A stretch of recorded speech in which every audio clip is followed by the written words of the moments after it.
Welcome to the 7 steps of reloading. Step number 2. We're going to anneal today. To get that job done, we're going to use the Anneal Ease annealer to help us get the cases to a malleable state and ready for the next series of steps. Let's get to the close-ups. Now, before we go too far down this rabbit hole of annealing, I'd like to make it abundantly clear that we hold that annealing, even if done poorly, is beneficial. Now, there's a ton of information out there on the web about annealing, some of which is scientific. Most, however, is anecdotal. Almost all of that information is based to some degree on empirical data derived from personal observations and modified by previously held belief systems. That doesn't mean that any one of those is particularly wrong nor right. In the end, this is what works for us in our process for our level of shooting skill. Your mileage may vary, and that's a good thing. Go out and improve your process to your own satisfaction. John Barsness has authored an outstanding article on the annealing of rifle brass. We've linked to that in the description section. We urge you to go read it. It's a fantastic source of information. So what is annealing? From a metallurgist's perspective, annealing brass is a heat treatment process that intentionally softens the metal by heating it to a specific temperature for a controlled period of time, allowing the internal crystal structure to recrystallize and relieve stresses caused by prior cold working. This makes it more malleable and ductile for further forming operations without cracking or splitting, essentially resetting the metal to a softer state. There are 2 major methods for annealing: flame and induction.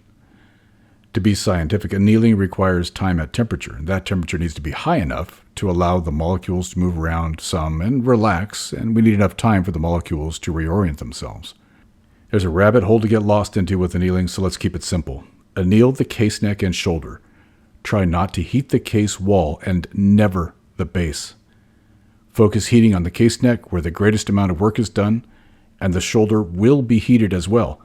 That's where resizing makes the biggest changes, so that's where we need to anneal. What about flame methods?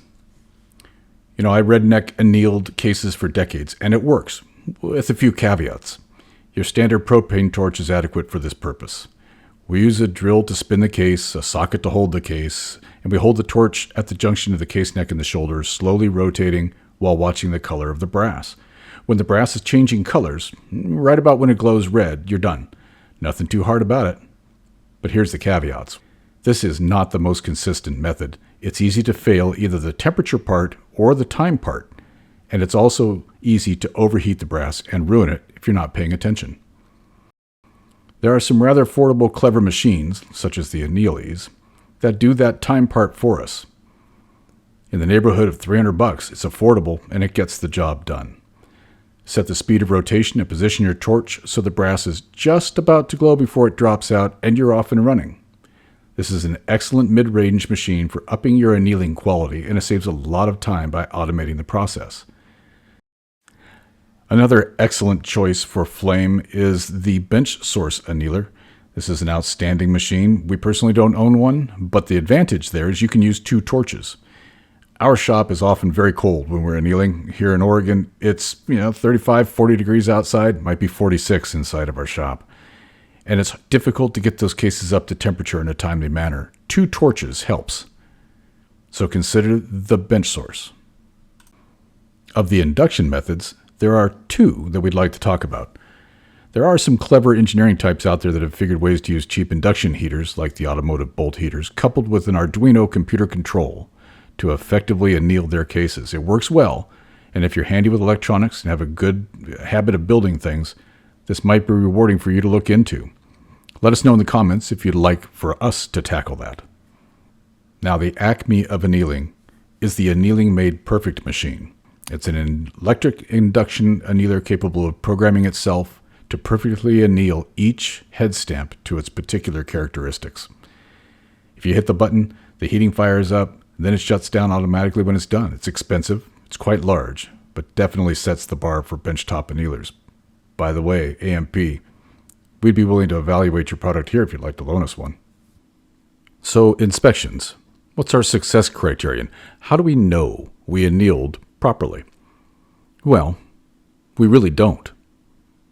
At least not without a whole bunch of very expensive and specific equipment sitting on our bench, stuff we'll never pay for. We would only know that we did it scientifically properly if we were able to measure the hardness of the brass relative to some scale.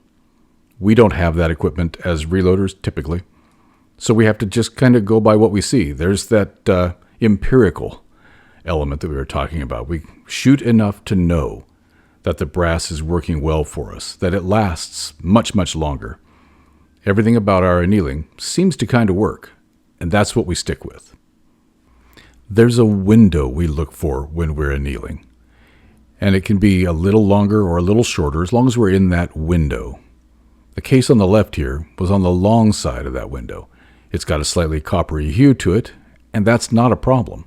The case on the right was annealed at the same time, same settings, and had that coppery hue, but then we sized it and put it back in and cleaned it, and that coppery hue was cleaned off. There's nothing wrong with this brass. It was just on the longer side of our acceptable window. Different manufacturers' brass will behave differently while we're annealing it. The LC brass that you're seeing right now ends up taking the coloration down the body of the case very quickly. The PPU brass, which is running now, does not. There's almost no coloration associated with the annealing process. The PMC brass, it shows a little less than the LC, but you can see that the end result is there's some marking on the side of the case. The Remington is about the same as the PMC, and here's the IMI. You can notice that all of these are glowing a little differently right before they drop out. The machine settings are the same. Everything about this anneal process is the same, and they were all annealed for an equal amount of time, with an equal amount of heat. You'll notice this brass, as it drops out, is just starting to glow red. For us, that meets our needs perfectly. So we've cleaned our brass, and we've annealed it. The next step is going to be resizing. See you in the next episode, and thank you for watching.